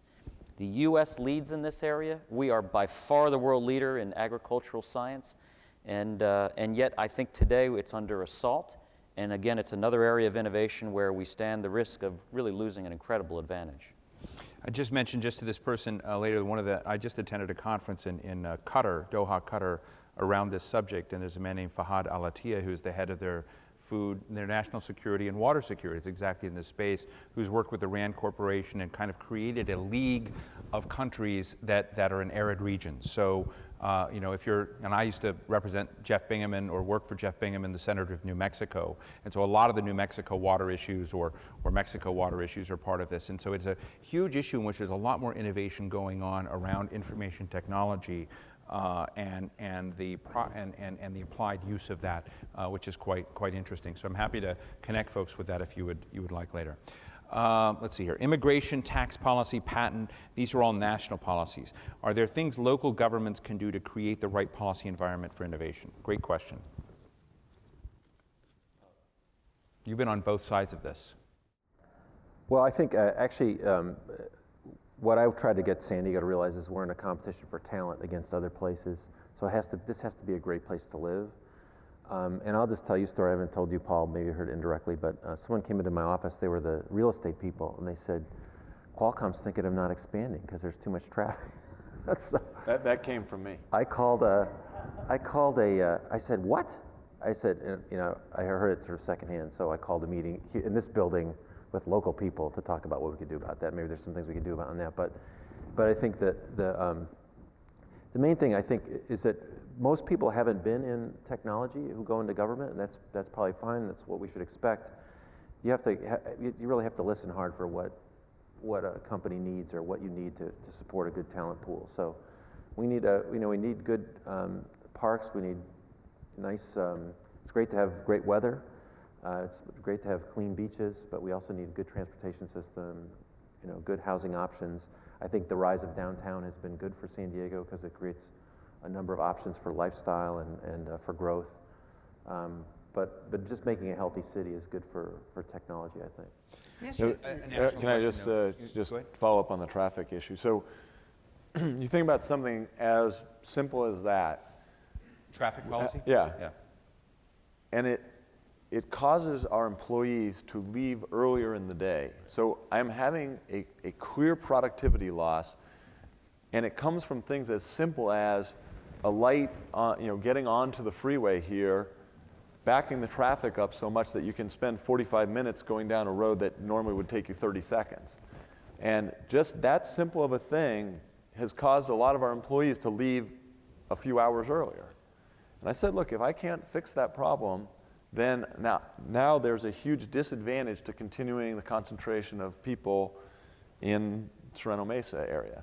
And anyway, so we will not be building more buildings here if we can't solve the traffic problem. And if we don't build them here, you say, well, why don't we put a campus somewhere else in San Diego? That may happen, but then you run into the tax issue. So a lot of the people who are coming here say, well, could you put me in Austin? I know you got something there, because then I don't have to pay as high of state taxes. So all these things sort of interrelate to each other. But it started, like you said, from this traffic problem, and I realized that we were having employees, working much, much less. That's a great example. But let me ask out one other question. Let me just take it back to the other side, where the question was on the national side. And I don't want to get you in trouble with any groups, but I remember when I worked for Jeff Bingaman, I was tasked by him of trying to create a compromise in a piece of legislation called the TEAM Act, trying to allow companies like Qualcomm or others that were organized very differently than they were in the 1930s and 40s to allow teams to work, and so that the difference between managers and workers was becoming much blurrier, and you had inputs coming in from a variety of areas. That may all sound logical and a normal thing today. It was as if we had, in the Democratic Party at that point, created the biggest fish or the biggest intern inside the Beltway earthquake that you could imagine. John Sweeney, the president of the AFL, the CIO at that time, visited my boss 5 times complaining about me. And Jeff Bingaman had said he's doing what I've asked him to do, which is we have a lot of high-tech employers in New Mexico who say we can't operate under the kind of old rules by which companies were organized. And I'm interested from your perspective, do you still run into anachronistic laws of the 30s, the 40s, the 50s that are just incumbent, stupid laws that haven't been updated and need to be updated that inhibit innovation? That's where the national equation does matter? Well, I always used to say in San Diego, there's 2 attitudes about change. There's one group of people who's very, very skeptical of change, and the other people are absolutely opposed. And That's tweetable. The problem is that no one trusts what they don't know, and so that's just always sort of an institutional problem. I think the ironic, kind of fortunate thing is that in a lot of ways the government hasn't caught up with technology enough to regulate it yet. So in the technology space, we're not, you don't see the kind of specific laws over pieces of property or things that you see in other sectors. But really, what I think the consensus of folks that I talk to who are in the technology industries is we have to set national policies that allow the interactions and innovations to happen. So good tax policy. In fact, I would just recommend the Rivkin. Professor Porter and Professor Ripken at the Harvard Business School did this competitiveness project. They talk about the 8 things we have to do to restore American competitiveness. You should all look at it. Tom Rice is a Republican from Myrtle Beach, South Carolina, and we are running around the freshman class trying to get people interested in this. It's scary for people to think of things in a new way. Instead of or in addition to hiring talented immigrants, why not invest more in upgrading the skills of new grads and existing U.S. employees? In other words, the question is why not just focus on the talent here? There's large unemployment here. You've got groups like IEEE that are basically saying we've got the engineering bandwidth to fill these jobs. So what does inhibit that as opposed to doing the others? Paul? I don't think it is inhibited. I mean, we do that. It's just that you want to get the best and the brightest to come and stay here. So wherever in the world they came from, you want them to be here. And that's really the issue. But I just have a stat here in terms of, because there's such a red herring around all of this stuff. Oh, they're taking away jobs from America. This is not true. It's actually the opposite. The people that come generally create opportunity for us. So the stat just came out, let's see, National Bureau for Economic Research working paper shows that an increase of 1 percentage point in the number of foreign STEM workers increases wages of local native workers by up to 8% for college graduates and 3 to 4% for non-college graduates. So it's just not right. I mean, those arguments are false arguments. I love this question on the assault on science. How do we technology leaders convince people to support legislation that is actually in their self-interest? And I know that's broad, but and we do this may be more rumor than real, and so I may be committing journalistic heresy because I haven't checked it out. But I was when I tweeted out yesterday that I was going to be having this conversation with all of you, I got a lot of emails saying that we're at least 3 GOP chairs or sub-chairs of committees related to science where these 3 individuals were creationists. And my committee. Yeah, that's your committee, so that is true? So I'm on the Science, Space, and Technology Committee. Sometimes we call it the Science Committee, use air quotes. Whenever someone comes in to talk about the effect of human activity on climate, it could be the Secretary of Energy, it could be the School of the Environment chair from a major university. They'll get a lecture. And I've heard one of my colleagues address the Secretary of Energy who had discussed climate change, and he said, well, we're talking about Hurricane Sandy, which was a $60 billion off-budget expenditure right at the beginning of my term. And he says, I'm from Long Beach State and you're from MIT, but this is how I see it. He says, in 1910, there was as big a storm as Hurricane Sandy, so I don't see what the difference is. That's kind of, we get a lot more of that than you'd be surprised. In fact, it's a little bit frightening. It's a lot frightening for some of the Republicans who've left Congress to look back at the Science Committee, which also used to be the most bipartisan committee. Right now, the Armed Services Committee is the most bipartisan committee because it's fairly easy to understand what the mission is. But when you don't even agree on what the scientific facts are, you don't even agree that there are risks out there, even if we don't understand them 100%, that we have to address. That's a frightening thing. And again, I'm asking for the input of all you to say, if all those people hear from, frankly, is Fox News. Is there a communications and marketing? I mean, it occurs to me as we sit in San Diego, I had the privilege of meeting a few times Roger Revelle. And it's Revelle's work on carbon and whatnot that Al Gore and others popularized. But I mean, it was absolutely vital science at the same time when Irwin Jacobs and others were creating it. So those people that live and operate with cell phones and are highly connected and whatnot are taking in one bit of science that came out of San Diego, while at the same time rejecting another piece of science. So it's a selective acquiescence, if you will, a selective use of science. There's another dangerous thing going on too that you should watch. One of the great, Greg will appreciate that, peer review has been one of the things that's been great for science, is that the idea is that people would take these basic scientific research, come up with these ideas, other scientists would look at it, beat the heck out of the papers and make sure that they were covered. And that whole system is under assault now in the Science Committee as well. And in fact, there's an effort by my chairman, who's a tremendously nice guy, but I think misguided on this, to sort of direct from the Congress what people would research. And that's, yeah, so I'm just saying that he's a nice guy. He's a great guy. Nice guy. Really nice guy. But you know, I just think, and if you met him, you'd say, wow, he's a tremendous guy. But this Jesse Helms was a nice guy. This is a really, it's a really frightening kind of, we have such a great system that we've built that we are not investing in, and that we would, you know, the idea that we would try to undercut it or erode it ought to be alarming to people, just like letting the bridges fall down. We would never let the bridges fall down. We would say that was a stupid thing to do. Not investing in science is just as dumb. Good question here. How can we integrate the engineering, innovation, and clinical research of Tijuana into San Diego innovation? We're actually doing something quite interesting in Tijuana with, it's actually a project, one of our wireless reach projects. You probably can answer the question better, but where there is a clinic, so it's not clinical trial, but they're supporting a very large number of diabetic patients at the border from a very small clinic. And we actually set up a program by which people can go out into the community, lightly skilled healthcare workers, go out in the community with cell phones and actually provide care to diabetic patients and create a huge amount of scaling of of the healthcare for those people. And so there are interesting opportunities. You know, as I said earlier, the regulatory burden in the United States might cause it to be that mobile health starts in other places first. Having Tijuana close by and having the ability to have that relationship with that clinic down there to get that wireless reach project going, and our ability to sort of stay on top of it and interact, I think is good. But maybe you want to talk about clinical trials.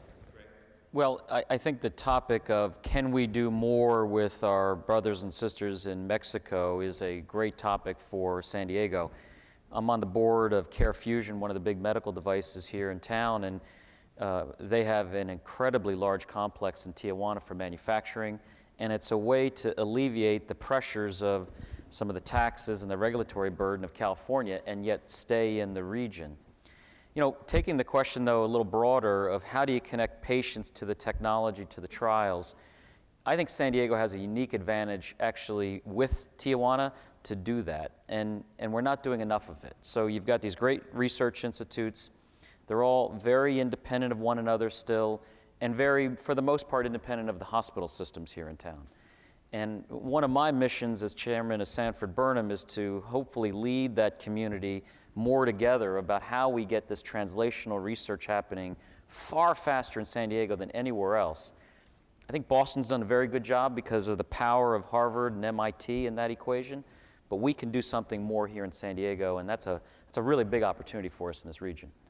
Good question. The New York Times reported that the repatriated profits from the last tax holiday were not invested in R&D. Can we structure the next holiday differently to encourage this?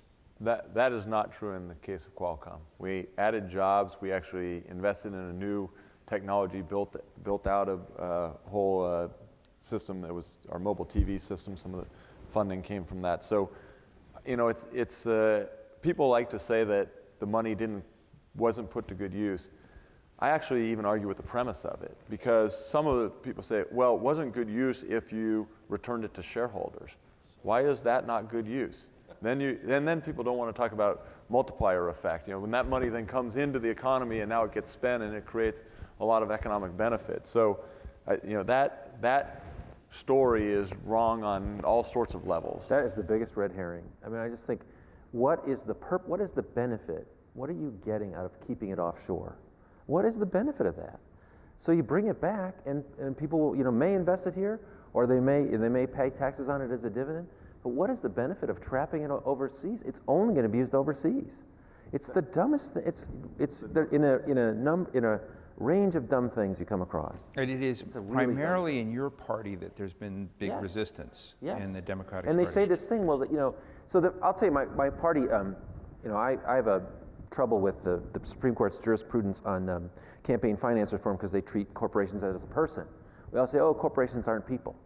Well, then you talk to them about repatriation, and they talk about it like a person. Well, that corporation should invest it here. Even, I mean, it should. Should is something you say to a person, right? But corporations aren't people. They're not voters. They're not people. They're not patriots. They're going to do what's in their economic best interest. And what we want is that money to come home, to have the opportunity to be invested here.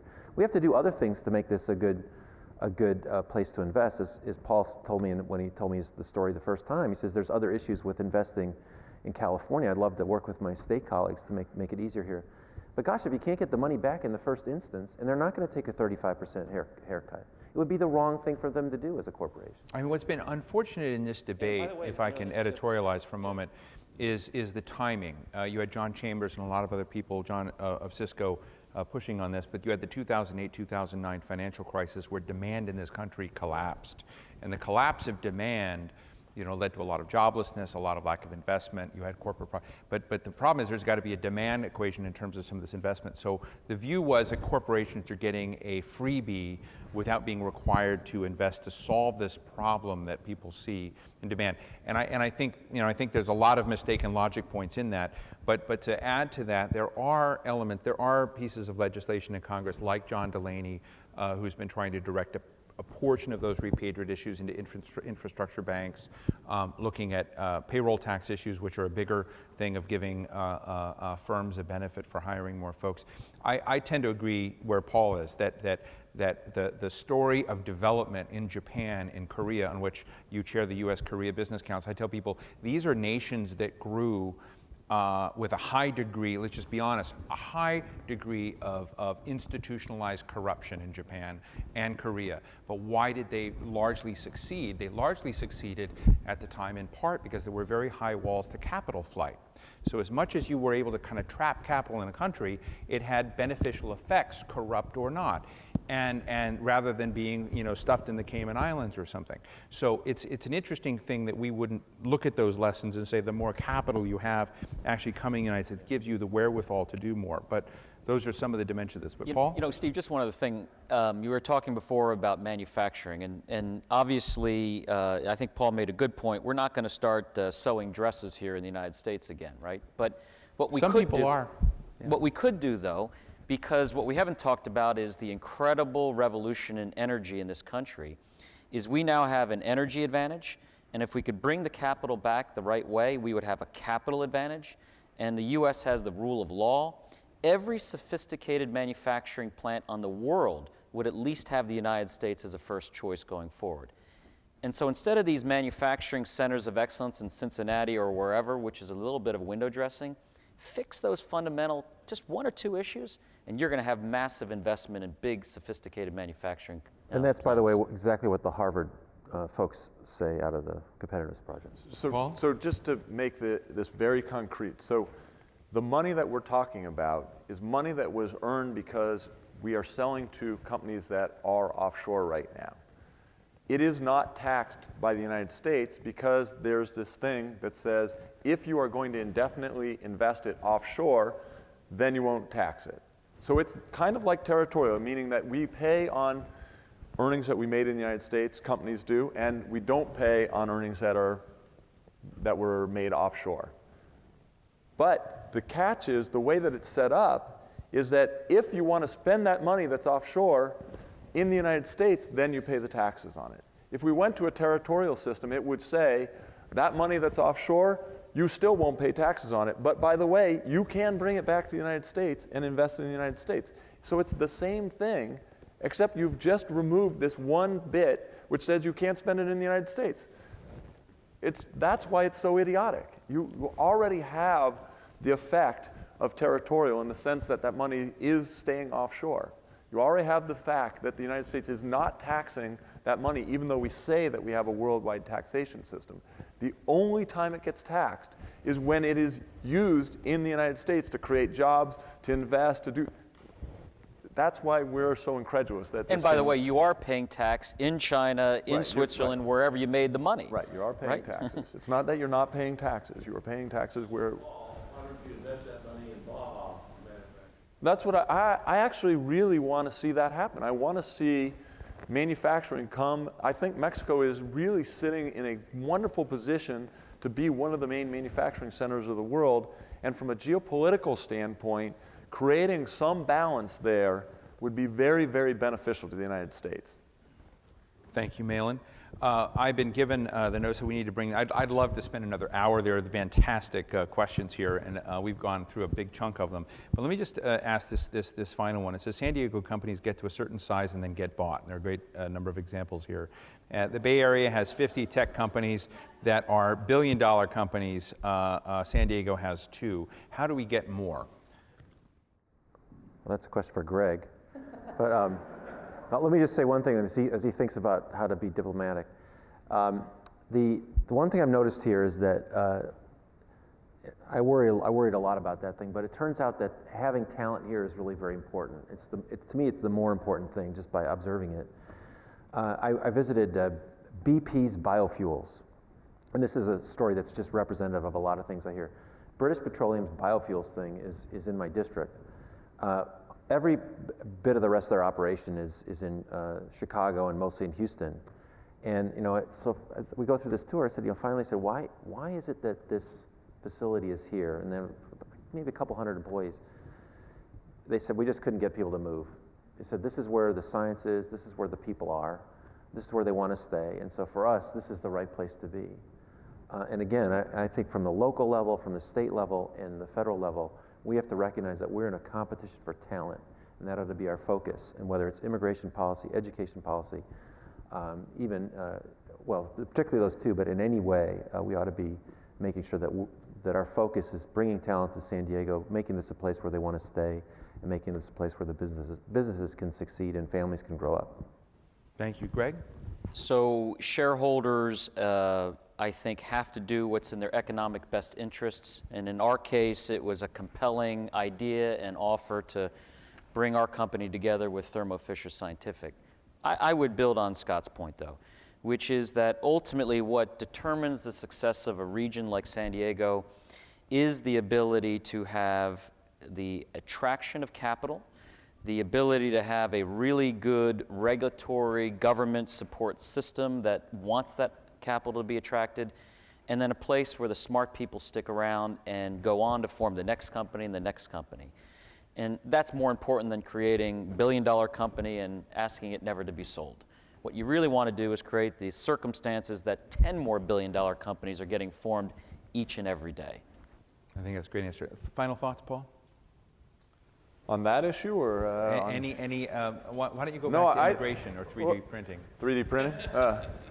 No, I think San Diego's in a really interesting position right now because we are doing some fundamental work, fundamental science. And if I look at what's going on in Silicon Valley right now, there's a lot of focus on like apps and things that are not particularly deep. And it's actually created a huge opportunity for Qualcomm because we know that the venture capitalists up there are not funding the things that we're funding. So there's almost open field for us to invest in these various areas. But in regard to creating other companies, the thing I said earlier about life sciences and telecom being such centers of excellence in San Diego, I can see a lot of companies growing up there, and there are some that are doing that right now. And so we just got to keep nurturing those companies, and Qualcomm will do our part to try and be a great partner and help with our money, help with our resources. We don't really like it when too many of our employees leave to do those startups, but that will happen too. I think San Diego is sitting in a very, very good place for where the next mega trends are going. So it should happen. I just want to thank all of you. And I think I didn't know where this was going to go this morning, but I think we had a real conversation. I learned a lot of important issues were discussed. I think your comment about deep science or thinking about real serious investments that have potential systemic effects are so important and vital, and that's such a big part of the San Diego story, UC San Diego, what's built off of that. For the gentleman who talked about needing a lot more billion-dollar companies that stay here where decisions are here, I sort of think the notion of having the best talent churn in the country that sort of continues to kind of create stuff in a way plays a much larger national and international public good in some of this, and I'm glad to see, Scott, you're sort of wandering through this. And I'll say finally, because it's not nice, I'm not trying to be nice to Qualcomm. In my view, one of the things you get to look at a lot is at the philanthropy that companies make, and sometimes I've been intrigued with and disturbed at the same time by the fact that Qualcomm has these competitions out for folks to look at how can various sorts of communications technology be applied to various problems. So you can see, I used to tell people in development around the world, if you really want to think about development in Africa, you need to show me how you're going to move the needle for a single head of household woman farmer growing cotton in Congo. And until you could change that, and now you can see financial inclusion through cell phones. You can see health services and health monitoring and whatnot through which is one of the Qualcomm projects. A lot of that, maybe I'm ignorant about it, is not happening in the United States to the same degree that you see some of this abroad. I've been really intrigued with the application of some of these things here. So I look at, there are some policy inhibitors, but when you look at what's coming, I look at a very exciting role, and San Diego has its DNA in so much of what the rest of the world is wearing and applying to itself and trying to organize itself around. So when I think this has been a wonderful conversation on innovation. There's been so much here, but it's been a pleasure to sort of talk about what's needed now for the next wave that's coming. So please thank Scott Peters, Paul Jacobs, and Greg Lucier. Thank you so much.